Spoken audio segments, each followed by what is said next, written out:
Oi, pessoal! É com muita alegria que estamos mais uma vez aqui no podcast Juntando os Pontos para mais um episódio. E antes de começar, eu vou fazer aquele pedido bem especial para vocês. Se você está pelo YouTube nos assistindo, ativa o sininho, deixa o seu like, comenta. Se você está pelas plataformas de áudio, avalie com 5 estrelas o nosso áudio, deixa sua avaliação. Se você está pelo Instagram, curte, compartilha com seus amigos. Essa interação é muito importante para a gente continuar o nosso trabalho. Eu sou Stephanie Muniz e vou estar com vocês nesse podcast. Olá, pessoal. Eu sou Larissa. Um prazer estar com vocês aqui em mais um episódio. Um episódio muito importante e muito especial aqui para a nossa segunda temporada, com um profissional assim, mais que excepcional, um currículo excelente que a gente vai tirar muito proveito, porque todo mundo quer um currículo igual dele. E o episódio de hoje, gente, é uma edição especial do Novembro Azul, onde a gente vai destacar vivências práticas e conscientização sobre o câncer de próstata. E ninguém melhor para a gente fazer essa edição especial e estar aqui com a gente do que o doutor Renan Eboli, que é doutor em urologia pela USP, uro-oncologista pelo Hospital Sírio-Libanês e também pela USP, coordenador do Serviço de Urologia do HSE Pernambuco, professor de Urologia da Uninassal e coordenador da Liga Acadêmica de Urologia da Uninassal, a LAUNI, que inclusive está em parceria com a gente neste episódio. E dando início a este episódio, doutor, a gente queria conhecer um pouco mais da sua história profissional, o porquê da sua escolha pela urologia, como se iniciou tudo isso, bem antes da urologia, como o senhor escolheu a medicina, né, como profissão, como o senhor chegou até o curso de medicina. Então, conta um pouquinho para a gente essa história. Primeiramente, foi um prazer estar aqui com vocês hoje. Agradeço a Larissa, a Stephanie, o convite. Para mim é uma grande honra estar aqui com vocês, participando de um projeto tão inovador que possa trazer conhecimento, educação e saúde, não só para os nossos estudantes, mas também para a comunidade em geral, né?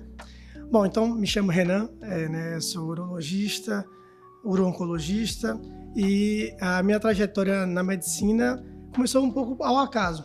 Eu, como estudante, ainda durante o ensino médio, eu nunca tive um sonho de pequeno em ser médico, mas era um bom estudante e coloquei na minha cabeça que se eu estudasse para medicina, talvez eu pudesse passar em qualquer curso.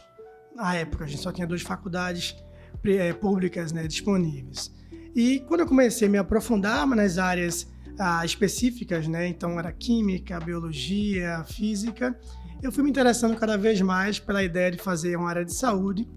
E surgiu algo quase que natural para fazer medicina. A gente tinha um grupo de amigos, vários iam fazer medicina, e então foi isso que aconteceu comigo. Então, minha história é um pouco interessante porque, como eu entrei na faculdade sem grandes expectativas, a faculdade foi me enchendo de prazeres, né? Então, enquanto boa parte dos colegas que iniciavam a faculdade, eu fui da UPE, às vezes durante o curso iam se decepcionando por algumas expectativas mais altas ou até mesmo por alguns imaginários do que é ser médico. Como eu não era nutrido de tantas expectativas, para mim foi sempre surpreendente, sempre positivo.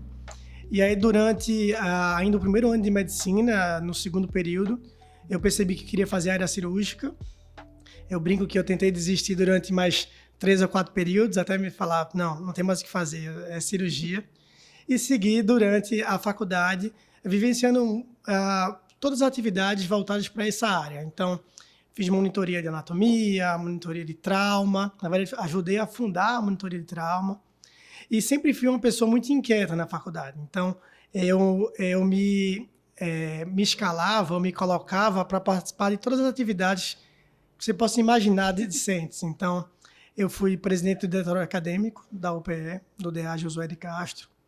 Eu fui membro do conselho gestor do hospital, que era um conselho que tinha membros discentes também.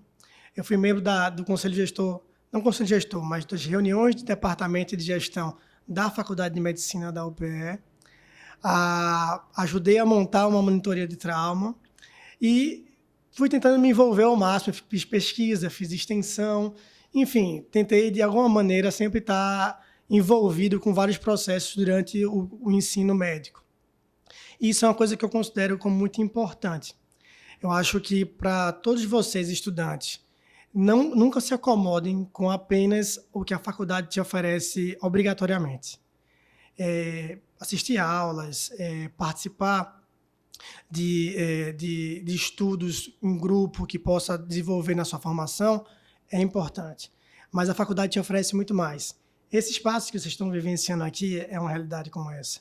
É um projeto de extensão super interessante, super antenado, que a gente está vivenciando nesse momento, né, da nossa sociedade. E tenho certeza que para vocês é tão enriquecedor ou até mais do que para quem está escutando. Com certeza. Né? Então, vocês conseguem vivenciar e trocar experiências com muitas pessoas. Então, é muito importante que vocês se envolvam em vários projetos. Isso é muito importante. A gente vê isso na prática. Os nossos colegas médicos que não eram mais inquietos, que buscavam algo a mais do que fazer apenas uma boa prova, eles hoje se destacam no mercado, porque são pessoas que se reinventam, que buscam novas formas de atuar, de se relacionar com pessoas. Isso são habilidades que são muito importantes no mercado hoje. E aí, durante o curso médico, no 8º período, já muito próximo entre o 7º e o 8º período, muito próximo do internato, eu conheci a urologia. Na verdade, para ser mais sincero, eu conheci no 6º período, mas não tinha me marcado de maneira tão decisiva. No 7º período, eu tive aula com um professor chamado Adriano Calado, que é urologista, é uropediatra. E ele fez uma aula sobre, se eu não me engano, foi ambiguidade genital. E quando terminou a aula, achei a aula fantástica e fui atrás dele para falar sobre pesquisa, sobre, enfim, se ele tinha algum artigo, se a gente podia discutir alguma coisa. E aí foi que começou a minha vida na urologia. Eu comecei a fazer pesquisa, a CNPq, a gente fez um grupo de estudos em urologia. E quando eu terminei minha faculdade, eu já sabia que eu queria fazer urologia. Então, eu encontrei na urologia uma especialidade cirúrgica, que era o que eu queria, e que era uma especialidade leve, uma especialidade que as pessoas se relacionavam bem, que tratavam de doença, que tinham baixo índice de complicações. Então, eu comecei a ver que era uma especialidade realmente muito boa. Assim que eu me formei, em 2008, na verdade, eu decidi fazer prova fora de Recife. Então, eu brinco que pela primeira vez que fui para São Paulo, fui fazer prova, a segunda fui para morar. E aí passei 7 anos em São Paulo. Então, eu fiz residência de cirurgia geral no Hospital Santa Marcelina, que fica na Zona Leste de São Paulo, um hospital bastante grande. É um hospital núcleo naquela região. Só a Zona Leste de São Paulo é maior que Recife, então são só 5 milhões de habitantes, se eu não me engano. Depois fiz urologia, no mesmo serviço que o doutor Adriano havia feito urologia. Então fui procurar na fonte a formação, né? Então fui para o Instituto de Urologia e Nefrologia de São José do Rio Preto, que é uma cidade no interior de São Paulo. E lá me apaixonei ainda mais pela urologia, pela cidade, uma cidade fantástica. E diferente dele, que não quis seguir a uropediatria, eu decidi fazer uro-oncologia. Foi quando eu voltei para São Paulo, para fazer mais um ano de uro-oncologia no convênio entre o Sírio e o Hospital das Clínicas da Faculdade de Medicina da USP, junto com o professor Miguel Sruge, que era o titular da disciplina de urologia da USP, né? Até hoje extremamente reconhecido como talvez o maior urologista que tivemos na nossa era. E durante a graduação, a formação do fellow, né, dessa pós-graduação, eu iniciei também meu doutorado. E aí, enfim, fiz as cadeiras de doutorado, as pesquisas. E aí, enfim, em 2015, setembro de 2015, voltei para Recife. E já comecei, logo desde o início, a trabalhar junto com a Uninassal. Inicialmente apenas como preceptor de ensino, né? Eu recebia os estudantes no ambulatório. E depois de cerca de 2 anos, aí fui convidado para ser professor da faculdade. E, enfim, aí a história foi crescendo, a liga surgiu, enfim. Foram várias coisas que foram surgindo com esse passar aí. Muito interessante, professor, ouvir sua fala, porque, assim, me identifiquei com várias coisas. Primeiro, que eu sou muito inquieta também. E é bom saber que o senhor construiu esse currículo sendo inquieta, porque eu, sendo inquieta, eu quero um currículo tão robusto quanto. Também se torna, assim, muito interessante quando o senhor fala sobre sua trajetória, né? Recife, São Paulo. Queria saber se o senhor é daqui de Recife, porque aqui eu sou do interior daqui de Pernambuco, sou de Serra Talhada, Esté é da Paraíba, então cada um da equipe é de um lugar diferente, a gente vai se complementando. Como foi sua trajetória, assim, também na faculdade? E também queria que o senhor explicasse um pouco mais, quando o senhor começou na URO, suas primeiras perspectivas, o que o senhor achava, como era o mercado naquela época, como é hoje. É muito boa pergunta, Larissa. É o seguinte, primeiramente, em relação eu sou de Recife, sou nascido e criado em Recife, e como eu falei, não tinha saído muito de Recife. Primeira vez que fui para São Paulo, fui fazer prova, né? Enfim, venho de uma família de classe média, e sempre entendi que os estudos, que a formação de maneira robusta era a melhor maneira que você tem de se libertar no ponto de vista de escolhas, né? Eu converso sempre muito sobre isso no internato com vocês da faculdade, porque existia um grande funil que eram as faculdades. Para você entrar na faculdade de medicina, tinha poucas vagas. Então, existia uma retenção do número de médicos formados. Hoje, esse grande funil não está mais na entrada da graduação, está na residência médica. Sim. E eu tenho uma frase que eu sei que é um pouco forte, mas eu queria que vocês guardassem isso. Não há como ser feliz na medicina se você não fizer residência médica. Não há. Porque com a formação cada vez maior do número de médicos, se eu não me engano, hoje formam-se 2.000 médicos só em Pernambuco por ano, você vai ser cada vez mais descartável. Então, mais substituível, a não ser que você tenha uma formação diferenciada. Então, é muito importante que vocês todos, apesar da formação médica parecer muito longa, né, são 6 anos, quando a gente compara com outras formas de graduação, com outros colegas que estão em outras áreas do conhecimento, eles estão trabalhando, estão com microempresas, e parece que tudo na medicina demora um pouquinho mais de tempo. Mas, de verdade, é um fogo de lenha, não é um fogo de álcool. Você precisa de tempo para as coisas darem certo, para que sua formação seja bem consolidada. Hoje, nós temos um grande desafio no mercado de medicina. O mercado de medicina, hoje, por ter número de egressos muito grande, você tem falta de vagas em alguns lugares. A gente não é incomum alguns estudantes falarem, poxa, eu não consigo arrumar um plantão em Recife. Eu tenho que, às vezes, ir para o interior, preciso ir para alguns locais que possa arrumar essa oportunidade, ter essa oportunidade. E isso é muito perigoso, porque imagine o seguinte, imagine que você está lá num plantão e você decidiu trabalhar durante os próximos 5 anos. E não, que eu vou fazer uma poupança para poder voltar. Quando você começa a trabalhar, é óbvio que você começa a ganhar um valor agregado e você se habitua com aquele valor.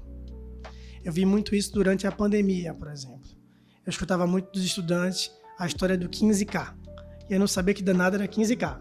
Até descobri que 15K era 15 mil.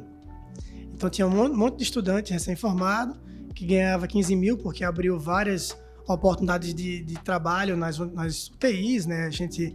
Ali foi um enfrentamento desafiador, né? Então era um esquema de guerra, né? Você colocava mesmo os médicos muito jovens para atuar em ambientes de alta complexidade, eles obviamente dando o melhor que podiam fazer, mas, enfim, ocupando o espaço.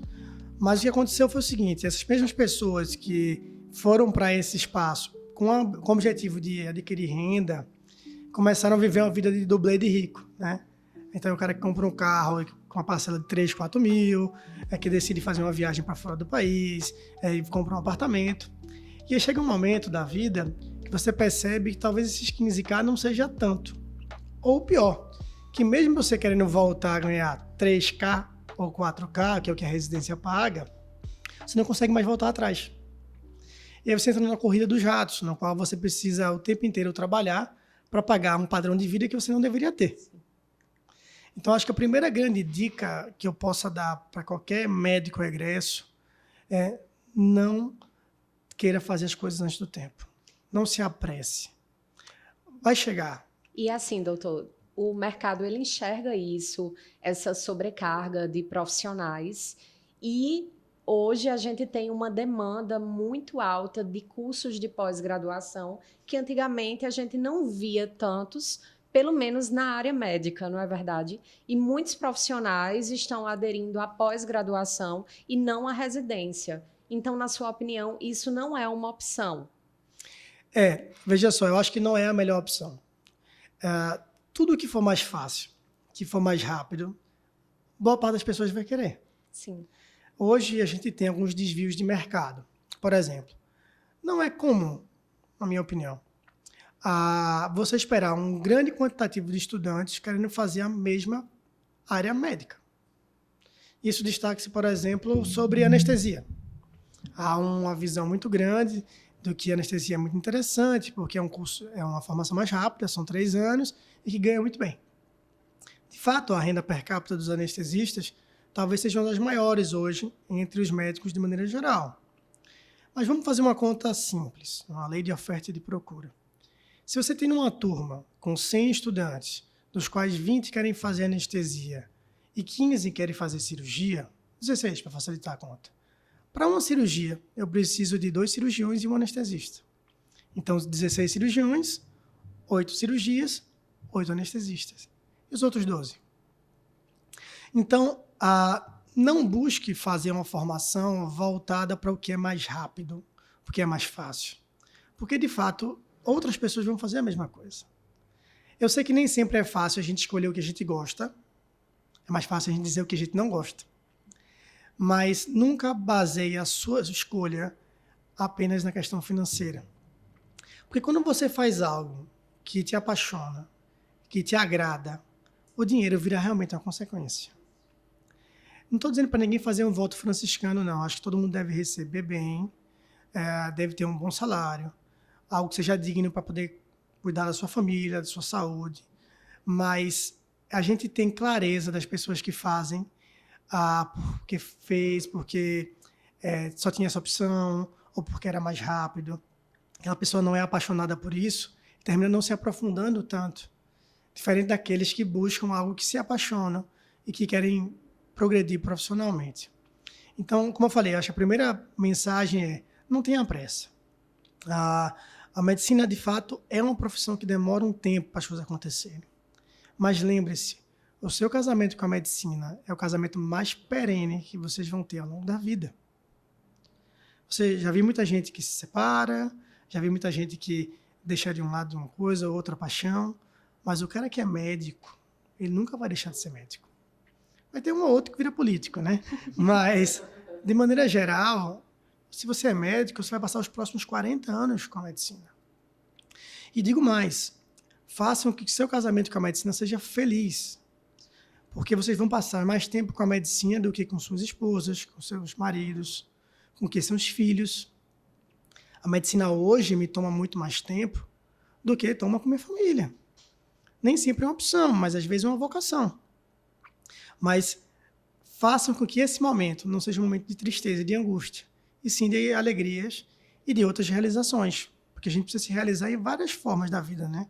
E ainda profissionalmente, como a medicina, ela agrega muito tempo da nossa vida, vocês precisam ser felizes na medicina. Então, é uma formação sólida na área que vocês querem fazer. Sempre mirem as estrelas, sempre vão atrás do que vocês acreditam que seja o melhor possível. Cada um tem uma realidade. Não tem necessariamente o que deu certo para mim, vai dar certo para qualquer um de vocês. Cada um tem uma história a ser contada. Mas nunca abdiquem desse sonho de fazer uma boa formação, de serem bons profissionais. Porque o que alimenta de verdade a gente, de verdade, é o reconhecimento. E o reconhecimento financeiro ele é apenas uma faceta do que é o reconhecimento. O reconhecimento dos seus pares, o reconhecimento dos seus pacientes, que falam para você que independente se te pagaram a cirurgia, se não pagaram, se eles falam que estão rezando por você, que olham por você, que oram por você. Reconhecimento da sua família, reconhecimento de você consigo mesmo, que está fazendo uma boa prática médica. Eu saio todo dia de casa com a sensação que eu posso fazer a diferença na vida das pessoas. Isso faz muita diferença. O reconhecimento financeiro, ele é uma das etapas. É importante. Mas pode ter certeza, ele nunca pode ser o foco. Ele vai ser a consequência e ele vem. Ele vem com retorno, vem com tranquilidade. sem afobação e sem vida de dublê de rico, para não fazer mais escolhas. Muito interessante, professor, sua fala, porque é uma fala que a gente percebe se repetindo assim nos estágios na prática. Sobre, muitas vezes a gente vê profissionais que trabalham muito, cobrando um valor menor, profissionais que trabalham menos, mas cobram um valor maior. Mas sempre essa mesma fala assim, olha, o mercado está apertando, vejam aí o que vocês vão fazer, vocês precisam se valorizar e precisam também construir uma base sólida, porque senão vocês não vão ter espaço. E além disso também, esses dias eu estava num congresso e um médico foi homenageado lá e ele comentou algo parecido com o que o senhor falou também. Muitas vezes eu passo mais tempo aqui no hospital do que com minha mulher e com meus 3 filhos. E foi uma frase bem marcante assim, porque realmente a gente passa muito tempo, a gente dedica muito tempo agora à graduação, né, ao nosso estágio, à nossa faculdade, no futuro ao nosso trabalho. As coisas parece que é um consenso entre todos. Mas que esse tempo seja prazeroso. Sim. Veja só, eu acho que a gente não deve falar que a gente se dedica a 2/3 do nosso dia, ou às vezes até um pouco mais, a medicina de maneira frustrante ou angustiante. A gente faz o que a gente gosta. Eu sou feliz em atender pessoas, eu sou feliz em operar pessoas e ainda me pagam por isso, você acredita? Então, exatamente, eu acho que, como eu falei, a mensagem mais importante é o caminho mais fácil nem sempre é o melhor caminho. Como é que você consegue, respondendo a questão do mercado de trabalho, né? O mercado de trabalho está saturado? Eu acho que não. Depende do quê? Se você se considera que o seu mercado é de um médico recém-formado, talvez esteja. Mas o mercado de trabalho vai estar saturado para melhor neonatologista de Pernambuco? Não vai estar. Entendeu? Quando você busca uma formação completa, sólida, você inverte a lógica do mercado. Você para de procurar o plantão, você para de procurar o dinheiro e o dinheiro procura você. Você que baliza o mercado. Você que estabelece qual é o preço da sua cirurgia. Você que estabelece onde você vai trabalhar. Entenda que isso é uma inversão significativa de valores, de princípios, de como atuar na prática médica. Então, o mercado está saturado? Não, não está. Para bons profissionais, e nunca estará. Quem vai ser o tamanho do profissional que você vai ser? Quem vai dizer o tamanho do profissional que você vai ser é você mesmo. Você está escrevendo nesse momento a sua história. E o tamanho dessa redação, ou a profundidade que ela vai ter, só você pode dizer. Entendeu? Então, o que eu quero que vocês não percam é esse brilho no olhar. Que não se deixem se envolver pelas facilidades, pelo aparentemente enriquecimento mais rápido. Eu brinco que só tem 2 momentos que você fica rico na vida. Um é quando você se forma, e você não ganha nada, é o que vocês estão fazendo hoje, vai começar a ganhar alguma coisa. Pode ser R$1.000, você já está ficando rico, porque você não ganha nada. E o segundo é quando seus filhos saem de casa, desde que você forme eles bem, viu? Porque se forem filhos mal formados e mal cuidados, eles vão trazer netos para você cuidar, para você pagar as contas, vai trazer uma nora, vai trazer um genro, enfim. Mas se você tiver uma formação boa, eles vão sair de casa, vão voar com as próprias pernas e você vai poder voltar a ter um custo menor de vida e, enfim, outros prazeres. Mas, assim, eu digo isso para vocês não se inebriarem com esse primeiro momento do dinheiro, não tomarem mais escolhas. Eu acho que esse foi o principal ponto para mim. Eu tentei viver durante toda a minha residência com salário de residente.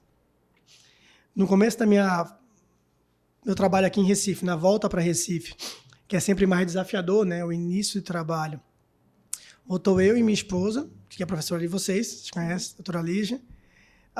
Nós não tínhamos filhos, tínhamos 2 carros pagos, que era isso que a gente tinha de patrimônio na vida, e eu tinha R$30.000 na conta para pagar a Unimed, que era para entrar, mais nada. Mas, ao mesmo tempo, não tinha custo nenhum. 2 profissionais, 2 jovens, que passavam mais tempo trabalhando que em casa. Custo do aluguel, uma feira pequena, não tinha custo. Então, isso me permitiu ter boas escolhas. Por exemplo, quando chegavam para mim e falavam, Renan, você quer dar um plantão lá no Miguel Arraes, agora na segunda-feira à tarde, porque você complementa a sua renda e tal? Eu falei, mas é plantão do quê? De cirurgião geral. Eu falei, não quero. Mas não, você não vai não? Não quero, eu quero ser urologista. Então eu quero que alguém me chame um dia poder me convocar para uma cirurgia e eu estar disponível para poder trabalhar naquilo. E aí foi isso que aconteceu comigo. Isso é uma dica que eu dou frequentemente para os residentes. Às vezes você se enche de plantão, se enche de pseudo-oportunidades, e qualquer local que você estiver, que a melhor coisa que aquele local te dá é o dinheiro, sai desse local. É pouco. Dinheiro não deve ser a sua prioridade nesse momento. Porque a melhor coisa que aquela coisa tem que te dar é reconhecimento, é relacionamento. Então, se você está no seu consultório, se você está com os estudantes da Unasal, quando eu cheguei logo em Recife, para mim era muito importante. Porque eu estava ensinando, eu estava aprendendo, eu estava criando relacionamento com futuros médicos, alguns que até trabalham comigo hoje, é verdade. Então, aquilo valia a pena, independente de quanto eu estava ganhando. Mas para que você possa fazer essas escolhas, você não pode ter tomado escolhas erradas no início. Você não pode ter se endividado, ter tido um custo de vida muito alto. Porque isso você não consegue fazer essas escolhas. Entende? Esse é o X da questão. Professor, isso aqui é ouro. Porque a gente não tem essa conversa na faculdade, as pessoas não chegam assim. Eu não tenho um médico na minha família, então essa conversa não chega até mim. E eu acredito que para muitas das pessoas que estão assistindo assim, isso é algo que não chega na gente e vai muito além de residência, de medicina, vai para todo mundo, para qualquer pessoa que esteja assistindo. A experiência de vida, realmente. Mas eu queria saber do senhor, assim, o senhor trouxe esse X da questão, eu queria saber, até o seu caminho na residência, o que o senhor acha que fez mais diferença assim, na sua preparação? O que foi assim, o diferencial que lhe fez conseguir esse currículo, a residência, esse status, assim, digamos? Olha, eu acho que, na verdade, foi essa inquietude mesmo, sabe? Eu sempre gostei de ensino, desde a época de graduação. Então, sempre me envolvi com muitas atividades de educação em saúde, de ensino médico. Sempre tive uma certa facilidade de falar em público, de falar para muitas pessoas. Então, assim, por exemplo, a própria formação em estrito senso, que no caso foi o doutorado, é algo que para algumas pessoas não é importante. Para mim era um marco importante, porque eu queria trabalhar na academia, eu queria trabalhar na universidade, eu queria fazer pesquisa. Então, como eu sempre tive interesse nisso, apesar de adorar a assistência, eu gosto muito de atender, eu gosto muito de operar, eu gosto da parte do ensino, eu gosto de estar com os estudantes. Então, por isso que eu não me sentiria completo se não tivesse a oportunidade de estar com vocês aqui hoje, né, e em outros momentos, porque, enfim, isso vai abrindo portas, né? Então, eu acho que o doutorado, sim, para quem gosta dessa área acadêmica, faz muita diferença. As universidades te olham como um perfil diferente, uma visão crítica diferente. A própria universidade precisa de docentes que tenham doutorado, então isso faz diferença. Mas acho que, acima de tudo, ter buscado uma formação que para mim foi importante em São Paulo, acho que isso trouxe um diferencial. Quando você volta para Recife, as pessoas te enxergam um pouco diferentes, porque você se relacionou com as pessoas que são referências no Brasil. Então, quem te encaminha um paciente não é um colega de Recife, pelo contrário, tem muitos excelentes profissionais aqui. Mas, às vezes, você tem lá uma pessoa que é de Recife, que foi buscar uma opinião em São Paulo, e o médico de São Paulo fala, não, vai para Renan, que ele está em Recife. Então, isso acontece muito no meu consultório. Então, termina isso trazendo os benefícios, isso é né? um ponto bem interessante, doutor, porque geralmente dizem, faça residência no local onde você pretende atuar, não vá para outro lugar, porque quando você voltar, você vai ter que construir isso do zero. E não é bem assim. Quando você está inserido entre os melhores, quando você se esforça para estar em um local que é referência no país, mesmo que não seja o local onde você pretende dar continuidade ao exercício daquela profissão, quando você retorna, você é visualizado como alguém que se especializou num grande centro, não é isso? Perfeito, exatamente isso. Acho que essa sensação, você ganha uma certa respeitabilidade, autoridade, né, que é um termo bem típico de redes sociais, né, certa notoriedade, e isso te permite uma oportunidade de fala. E aí, quando você se posiciona, obviamente, dependendo de como você se posicionar, isso pode abrir portas para você. Eu acho que não existe um segredo único, como você falei, um caminho único. Se você vai para São Paulo, se você fica em Recife, você pode ser um excelente profissional, independente do local onde você está. Mas para mim foi uma coisa que me ajudou bastante. Mas, obviamente, longe de mim passar aqui a minha impressão de que, por ter ido para um grande centro, minha formação é melhor ou pior de qualquer outra pessoa. Eu acho que, para mim, a minha formação foi melhor porque eu pude, de verdade, imergir, aprofundar, vivenciar aquela formação médica de maneira única, porque eu não tinha mais minha família perto de mim, eu não tinha vários amigos, então minha vida era voltada para a residência. Claro que eu construí vários amigos lá, mas todos em torno de um centro. A residência era o meu grande centro. A residência médica, tudo na minha vida girava em torno da residência médica. E às vezes, quando você está na sua cidade natal, que não é o fato de vocês, você tem muitos outros afazeres. Existem várias facetas para a Larissa. Tem a Larissa namorada, tem a Larissa estudante, tem a Larissa filha, tem a Larissa, enfim, amiga. E quando você está em Recife, você vai construir uma nova Larissa que está centrada dentro da faculdade. Então, tudo gira em torno da faculdade. Então, eu não posso dizer que você aqui tem uma formação melhor do que você tivesse em Serra, mas, certamente, você aqui está mais focada, tem menos situações que te obrigam sociais, né? Então, isso pode ser interessante. Para mim, foi interessante.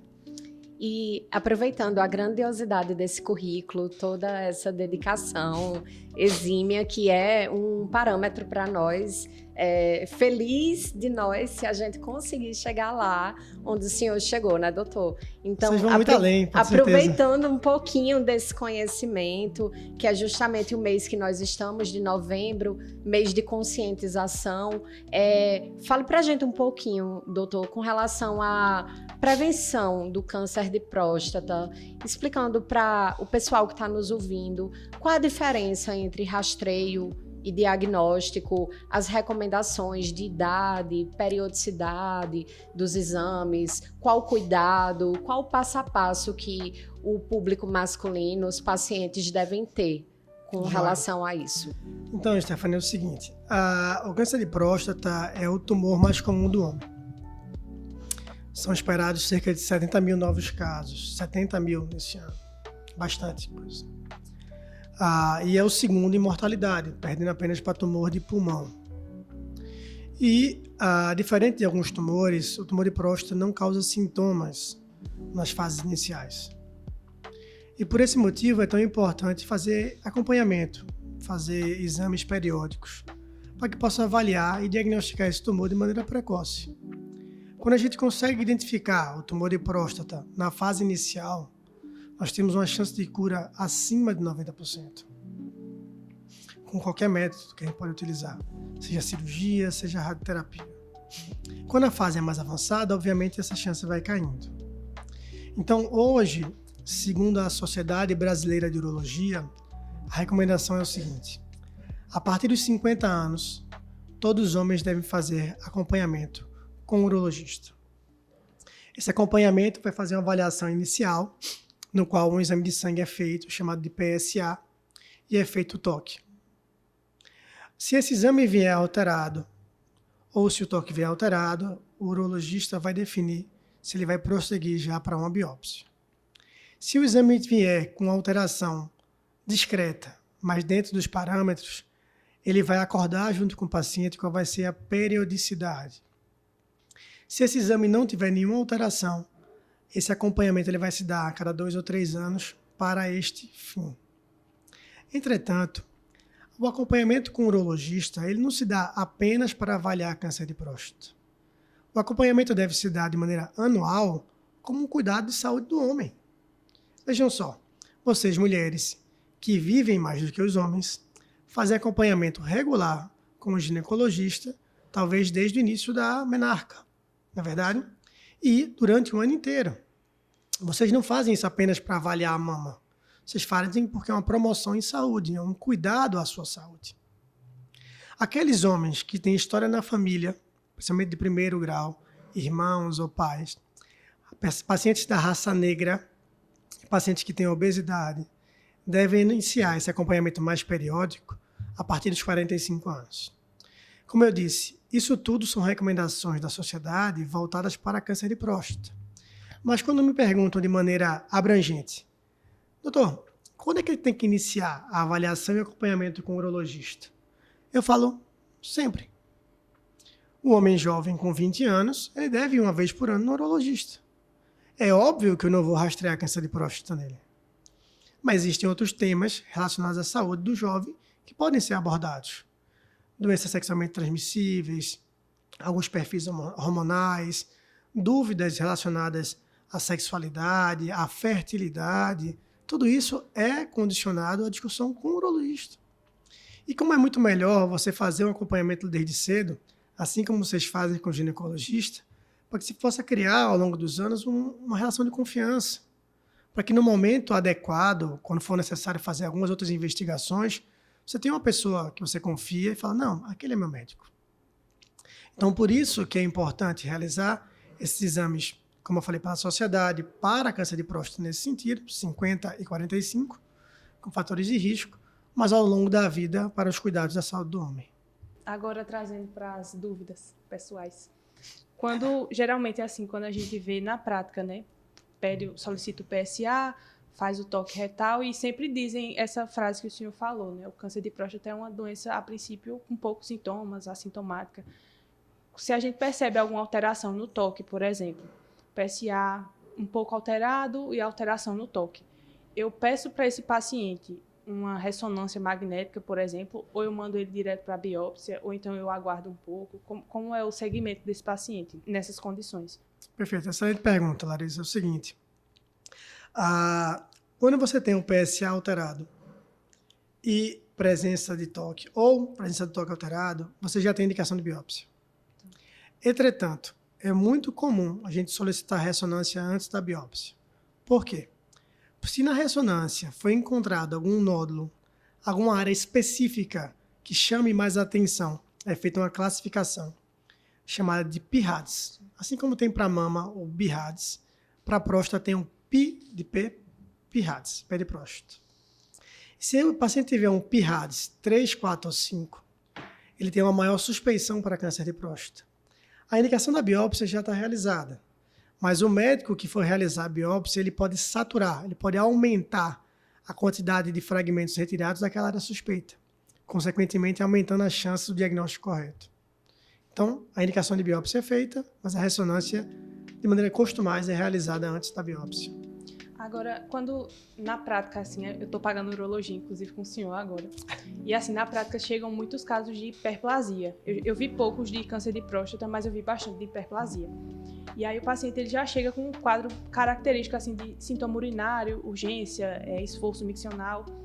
Para um paciente que chega, por exemplo, numa idade de rastreio, que ele já chega com sintomas miccionais, eu preciso, assim, na prática o pessoal eu vejo acaba pedindo PSA, meio que para ver se está aumentado mesmo. Eu precisaria fazer o toque para ver a hiperplasia? Veja, não para ver hiperplasia, mas às vezes para... O toque hoje em dia, ele tem um papel um pouco mais questionável do que tinha alguns anos atrás. A gente sabe que alguns tumores de próstata não aumentam o PSA, mas hoje, pelo menos a recomendação do Colégio Americano de Urologia, da Associação Americana de Urologia, é realizar o toque quando você tem uma área suspeita, quando você tem um PSA alterado ou alguma área suspeita na ressonância. Entretanto, aí eu digo que o toque faz parte do exame físico do urologista. Por exemplo, imagine que você vai passar em consulta com um cardiologista. Se você tem a certeza de que o ecocardiograma consegue lhe dar tão ou mais informações do que a ausculta, por que o cardiologista tem a ausculta? E ninguém nunca questionou o cardiologista porque está auscultando. Pelo contrário, se o cardiologista não auscultar você durante a consulta, você fala, poxa, o cara é cardiologista, nem me viu, só pediu eco. Como é que pode? Então, na verdade, o toque faz parte da validação e realização do exame físico do urologista. Existem outros aspectos não relacionados a câncer que podem ser avaliados. Como você bem falou, a hiperplasia prostática, o tamanho e o volume da próstata. Porque, às vezes, o seu toque pode ser diferente do ultrassom. E a gente sabe que tem ultrassonografistas muito bons e outros nem tanto. Então, você vai validar aquele resultado. Você pode avaliar prostatite, inflamação na próstata, abscessos periprostáticos. Ou seja, faz parte da identificação e da avaliação. E por que é muito mais comum o HPB, hiperplasia prostática benigna? A hiperplasia prostática benigna, dentre as doenças urológicas, é a mais comum do homem. Com 50 anos, metade dos homens vai ter próstata crescida. Com 70 anos, 80% vai ter próstata crescida. Ou seja, a hiperplasia prostática benigna é muito mais comum do que o câncer de próstata. Então, os sintomas, que são esses que você bem exemplificou, parabéns, lembra bem da aula, eles são muito mais comuns na hiperplasia prostática, porque a hiperplasia ela cresce no miolo da próstata, apertando a uretra, enquanto o câncer cresce na periferia, não dando sintomas urinários. E a gente sabe, doutor, que esse movimento do Novembro Azul, ele já tem diversos avanços, inclusive quanto ao diagnóstico precoce. Sabemos também que existe um tabu por parte de alguns homens ainda em aderir o tratamento, manter uma periodicidade clínica com o seu urologista, mas vendo tudo isso, vendo essa aderência, essa evolução, como é que o senhor visualiza esse avanço com a campanha do Novembro Azul? Bom, eu acho que a campanha do Novembro Azul é muito importante. Não só para trazer informação à população, como para lembrar ao homem de se cuidar, né? Talvez a gente deveria falar sobre o Novembro Azul de um sentido mais amplo, não só no aspecto em relação ao câncer de próstata, né? Então a gente tem um mês das mulheres, um mês dos homens, que sejam relembrados os cuidados em saúde do homem. Então, eu acho que a campanha Novembro Azul tem um papel importante, sim. A gente tem um país que é um país extremamente heterogêneo. A gente tem uma parcela da população que tem um acesso muito grande à saúde e uma grande parcela da população que tem muita dificuldade de acesso. Certo? Eu acho que em 2020, mais ou menos, não, antes da pandemia, acho que 2019, eu participei de um projeto chamado Caravana da Cidadania. Era um projeto que era encabeçado por um grupo ligado à igreja, e a Rádio Jornal fazia parte desse projeto. E a gente ia em algumas comunidades da cidade, do Recife, fazer algumas palestras de educação em saúde e trazer, enfim, uma consulta. E era impressionante como boa parte dos pacientes, aquelas pessoas, se queixavam da dificuldade de acesso ao urologista. Na época, eu lembro que fui olhar a quantidade de urologistas na cidade do Recife, contratados pela prefeitura. Não é do estado, é prefeitura. Se não me engano, eram 3 ou 4. Como é que você vai pegar 200 unidades de saúde na família, encaminhando para o urologista com 4 urologistas atendendo? Não vai funcionar. Então, a maioria dos pacientes falavam, olha só, eu tenho meu PSA, eu quero fazer exame, mas eu não consigo passar no urologista. Eu estou aqui há 8 meses, 10 meses, 1 ano sem conseguir consulta com o urologista. Então, a gente vive uma dificuldade, uma restrição de acesso à saúde. Por isso que eu sempre digo que, vocês sabem muito bem que há uma polêmica em relação ao rastreio, né?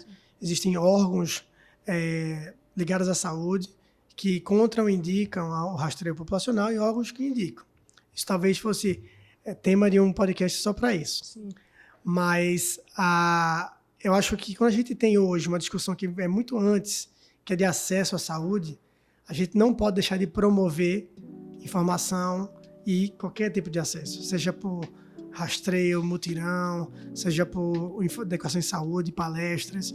A gente tem que ofertar mais para os nossos pacientes e para a população em geral, porque de fato a população ainda é desassistida. Interessante, professor, porque a gente, enquanto estudante, a gente está sempre procurando um jeito, né, de se engajar de forma mais ativa. No episódio do Outubro Rosa, a gente comentou com o Dr. Pedro como ele achava que a gente poderia atuar de forma mais ativa mesmo, incentivando o rastreio, o diagnóstico precoce. E eu queria saber do senhor, o que é que o senhor acredita que a gente, agora, enquanto estudantes, o que é que a gente poderia fazer para atuar de forma mais positiva, assim, para incentivar o rastreio ao câncer de próstata? Bom, a primeira coisa que vocês estão fazendo é isso aqui hoje, né? Acho que é uma oportunidade de conversa, acho que um programa super legal, com bastante informação, com um espaço de bastante veiculação na mídia. Acho que o primeiro papel nosso, enquanto estudante e enquanto médico, que vocês vão ser daqui a muito pouco tempo, é educar as pessoas. Através da informação, a gente consegue modificar muita coisa. Existem, obviamente, atividades que acontecem, inclusive a própria Uninassal apoia algumas atividades de extensão, que são projetos que atuam em comunidades, que atuam em igrejas, que fazem primeiros atendimentos, que fazem palestras. A nossa Liga de Urologia atua da mesma forma. A gente vai ter agora o início do Novembro Azul no Hospital dos Servidores do Estado, e eles vão estar participando de algumas palestras, algumas atividades. Mas eu acho que nosso papel principal é informar os pacientes, é trazer à tona essa inquietude, já que é uma palavra que a gente falou bastante hoje, sobre o seu cuidado em saúde. Perfeito, doutor. E para a gente finalizar, fechar com chave de ouro, a gente deixou uma caixinha de perguntas no nosso Instagram, onde algumas pessoas fizeram algumas perguntas, e aí essas perguntas acabaram sendo já respondidas nesse papo que a gente teve, que foi riquíssimo, conteúdo maravilhoso para nós estudantes principalmente, mas tem uma aqui que daria para encaixar, sim, para a gente finalizar esse bate-papo. Uma pessoa está pedindo para o senhor descrever a melhor experiência de vivência prática que o senhor já teve na urologia. Eita, aí, olha, eu confesso que eu sou brindado de maneira feliz, assim, por várias boas experiências, sabe? Acho que toda semana a gente fica enriquecido e satisfeito com experiências positivas. Eu acho que... Teve alguma, assim, que mais marcou o senhor? Tive. Assim, eu acho que a gente tem muito... Como eu trabalho muito com a parte de câncer, né? Todo o processo de cura e de resposta aos tratamentos é sempre muito animador, né? A gente vibra junto com os pacientes, né? A gente vibra com os resultados, vibra com as propostas de tratamento, seja ela cirúrgica ou não, e que o paciente responde bem. Mas eu tive um paciente que me chamou bastante atenção, que eu operei esse ano. É uma moça jovem, de 40 e poucos anos, que tem 3 filhos, e ela chegou no consultório com um tumor de 17 centímetros no rim esquerdo. E normalmente tumores tão grandes assim são cirurgias muito desafiadoras. Às vezes a gente não tem uma boa resposta ao tratamento cirúrgico apenas, mas assim, a nenhum momento ela se deixou fraquejar. Ela topou a cirurgia. Foi uma cirurgia muito grande, uma cirurgia longa, no qual a gente teve que retirar o rim, o baço, um pedaço do pâncreas e a adrenal. Então, uma cirurgia gigantesca. E que no pós-operatório, no intraoperatório foi desafiador, porque ela manteve algumas alterações de pressão. E que no pós-operatório também foi desafiador, porque ela chegou a fazer um AVC no pós-operatório, para esses picos de pressão, para essas mudanças. E, obviamente, a gente ficou muito preocupado com essa paciente, acompanhando ela de muito perto. E uma satisfação grande foi, na última visita que ela veio com a gente, já com pelo menos 6 meses de segmento, sem nenhuma doença mais identificada e totalmente restabelecida do AVC e do trauma cirúrgico em si, né? Então, nesse caso, eu fiquei muito feliz porque se ela tivesse tido uma sequela maior, eu ficaria um pouco frustrado, porque a gente quer sempre oferecer o melhor para o doente, mesmo sabendo que isso é inerente ao procedimento. E, nesse caso, ela teve uma reabilitação, está bem com o esposo, está bem com os filhos, que são 3, né? E com a proposta de cura. Então, isso foi bem, bem feliz. A gente tem notado aqui, professor, que, assim, é encantador ouvir, quando a gente ouve, assim, profissionais que realmente gostam do que fazem e são referências. Porque a gente sai encantado também. Sai encantado com o que o senhor está falando.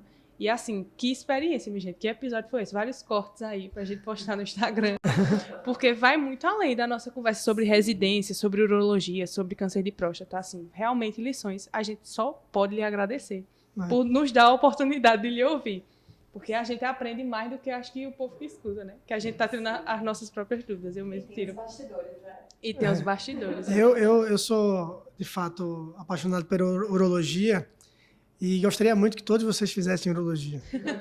Eu falo isso durante a faculdade, porque eu não tenho nenhuma dúvida, respeitando todos os outros colegas, que a urologia é a principal especialidade médica. Né? A urologia é uma especialidade multifacetária que te permite ter uma área clínica forte, uma área cirúrgica forte, no qual você pode realizar cirurgia de pequeno porte, grande porte, paciente de barriga para cima, barriga para baixo, de lado, cirurgia microscópica, cirurgia robótica, cirurgia endurológica, transplante renal, cuida de criança, cuida de idoso. Ou seja, a urologia, você acredita que está afunilando, mas na verdade você está abrindo um baita de um leque.